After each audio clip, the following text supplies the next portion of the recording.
Bonjour et merci de recevoir le pain de vie chez vous. Dans l'évangile de ce jour, Jésus utilise deux images fortes et évocatrices, l'image du sel et celle de la lumière. Jésus s'adresse directement à ses disciples et à travers eux à chacun et chacune de nous. Jésus vient nous parler d'une réalité profonde. Il parle de notre mission essentielle et de notre identité profonde comme chrétien, comme disciple à sa suite. Jésus nous dit, vous êtes le sel de la terre. Le sel donne du goût, il conserve.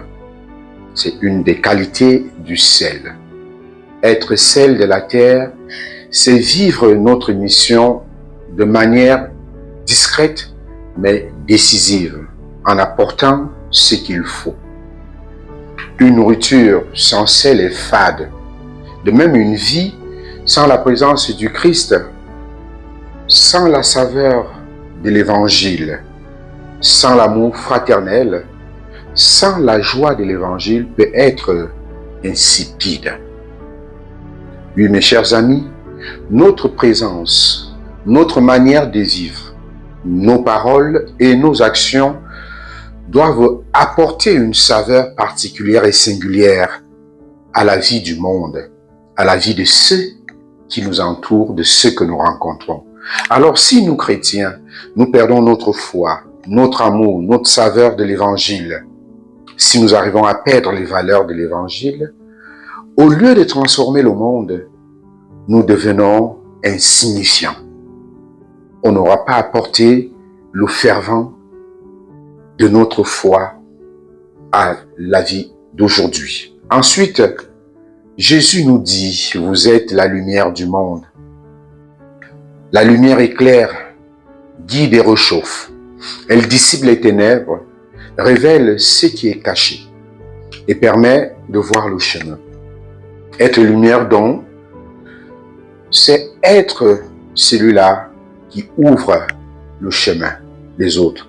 C'est être par nos paroles, faits et gestes, le reflet de la lumière du Christ. Le sel n'est pas sel pour lui-même. De même, la lumière n'est pas lumière pour elle-même. Ce qui veut dire, frères et sœurs, que l'un et l'autre sont ce qu'ils sont pour d'autres.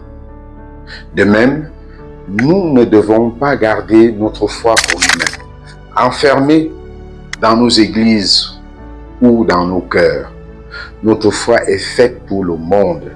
Notre foi est destinée à être partagée, à toucher, à transformer les vies de ceux et celles qui nous rencontrent ou ceux et celles que nous rencontrons.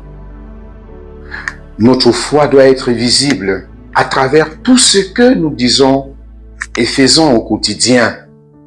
Notre foi doit porter la lumière dans notre vie d'aujourd'hui. Mes chers amis, voilà la mission qui nous est confiée. Jésus ne dit pas, vous serez le sel ou vous serez la lumière. Il dit, vous êtes le sel de la terre et la lumière du monde.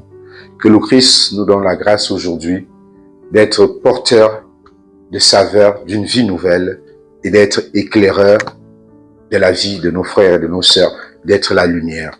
À tous et à chacun, nous souhaitons une très belle journée.